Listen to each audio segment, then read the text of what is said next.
Olá, pessoal. Aqui quem está falando é o professor Simão. Tudo bem com vocês? Muito bom. Vamos a mais uma aula de análise numérica para o método dos elementos finitos, pela Engeflix, a sua Netflix de engenharia de projetos. Muito bom. Vamos lá. Nós vamos continuar nessa aula número 18. Nós vamos continuar tratando de representação lógica, tá? Temos visto aí alguns grupos de comandos de linguagens de programação. Tá? Bom, hoje nós vamos estudar o comando de repetição, os comandos de repetição que são bastante importantes. Olha só, a repetição fornece para a gente uma maneira de executar instruções repetidamente num programa. Perdão. As estruturas resultantes, chamadas de loopings, né? Loops ou ciclos, apresentam-se em duas formas distintas que diferem na forma como terminam. Então, vamos ver como é que é isso. Deixa eu já revelar aqui um diagraminha de blocos. Bom, o primeiro tipo e fundamental é o chamado ciclo de decisão, porque termina com base no resultado de uma condição lógica. Então, aqui no diagrama de blocos abaixo, a gente tem o tipo geral de loop de decisão. A construção do exit. Do é fazer em inglês, né? E exit é sair, tá? Então, você sai do loop. Tá? Também chamado loop de interrupção. Essa estrutura realiza interrupções até que uma condição lógica seja verdadeira. Então, vamos ver. O programa vem vindo por aqui. Pá, pá, pá. Aí ele encontra um bloco E1, né? Um bloco 1 de instruções aqui.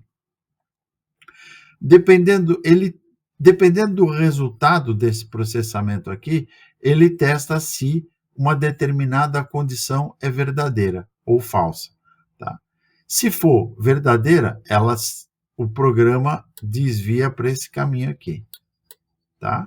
Se for falso, ele segue para o bloco 2 e volta para cá. Tá? Executa de novo o bloco 1. E assim por diante. O pseudocódigo é esse aqui. Ó. Começa com o do, ele vai para o bloco 1, testa a condição, tá? Dependendo do resultado, ele sai, tá? E vai para o bloco 2 e end do é final do fazer, executar o bloco. Ok? Muito bom. Bom, nessa estrutura não é necessário ter dois blocos, tá, turma? Quando o primeiro bloco é omitido, a estrutura costuma ser chamada de loop de pré-teste, porque o teste lógico é executado antes que algo aconteça. Se o segundo bloco for omitido, ele chamará loop de pós-teste. O caso geral, no qual os dois blocos estão incluídos, é chamado de loop intermediário. Muito bem. Vamos notar que o loop do exit, né, foi introduzido no Fortran 90 para tentar simplificar os loops de decisão. Essa estrutura de controle é uma parte padrão da linguagem de macro do Visual Basic for Applications no Excel, né? Tá? Mas não é uma parte padrão da linguagem C nem do MATLAB, que essas duas linguagens usam a estrutura chamada while, né? Que é enquanto, né? Então, eles usam muitos programas, utilizam o do while, fazer enquanto tal condição for existente. Como a gente considera, né, eu considero particularmente a estrutura do exit superior, tá? Eu adotei aqui nesse curso como a estrutura padrão de ciclo de decisão. Tá? Mas, para que os nossos algoritmos aqui sejam executados tanto em MATLAB quanto em Excel, vou mostrar mais adiante como simular o loop de interrupção usando a estrutura while, né? Ou do while, tá? Muito bem. O loop de interrupção mostrado na figura anterior é chamado de loop lógico porque termina devido a uma condição lógica. Por outro lado, existe o loop controlado por contador, que é o loop do for, né? Fazer para, né? E eu vou mostrar na figura abaixo, que realiza um certo número de repetições ou iterações. Tá? A gente vai usar bastante isso.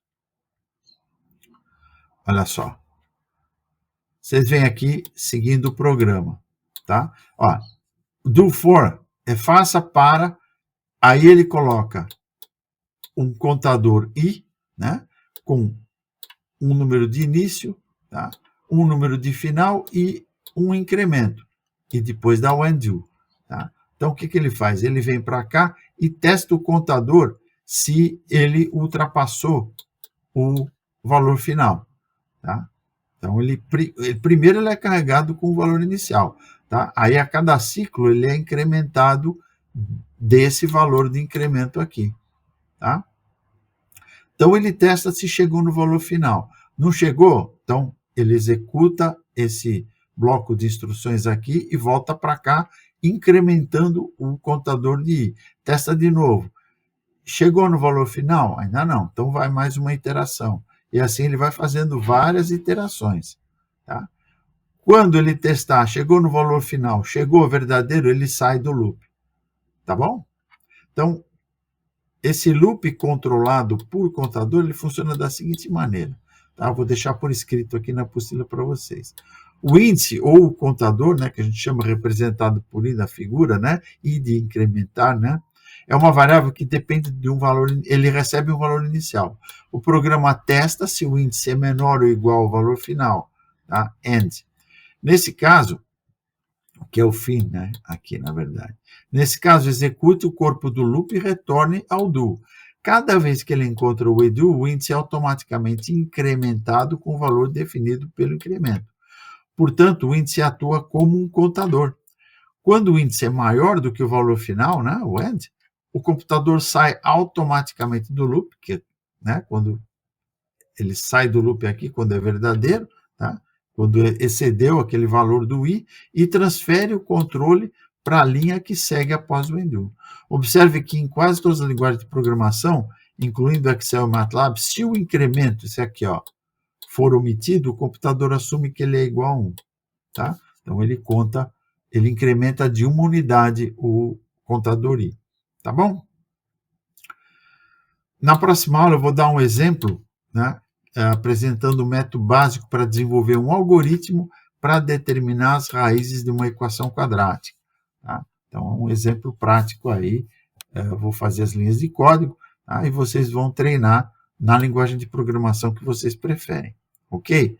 Turma, essa aula aqui, olha, tem a apostila de vocês, tem material de leitura complementar, hein? Então, não deixem passar. Sempre chequem nas apostilas se tem, nem todas têm material de leitura complementar. Essa tem e é bastante extenso, tá bom? Para vocês lerem aí e estudarem.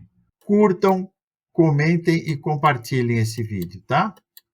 Comentem aí, digam o que vocês acham, compartilhem aí com seus grupos, tá? Para quê? Para que mais pessoas tenham acesso a esse curso de matemática básica. Inscrevam-se no canal e ativem aí o sininho das notificações para saber quando são postadas as novas aulas.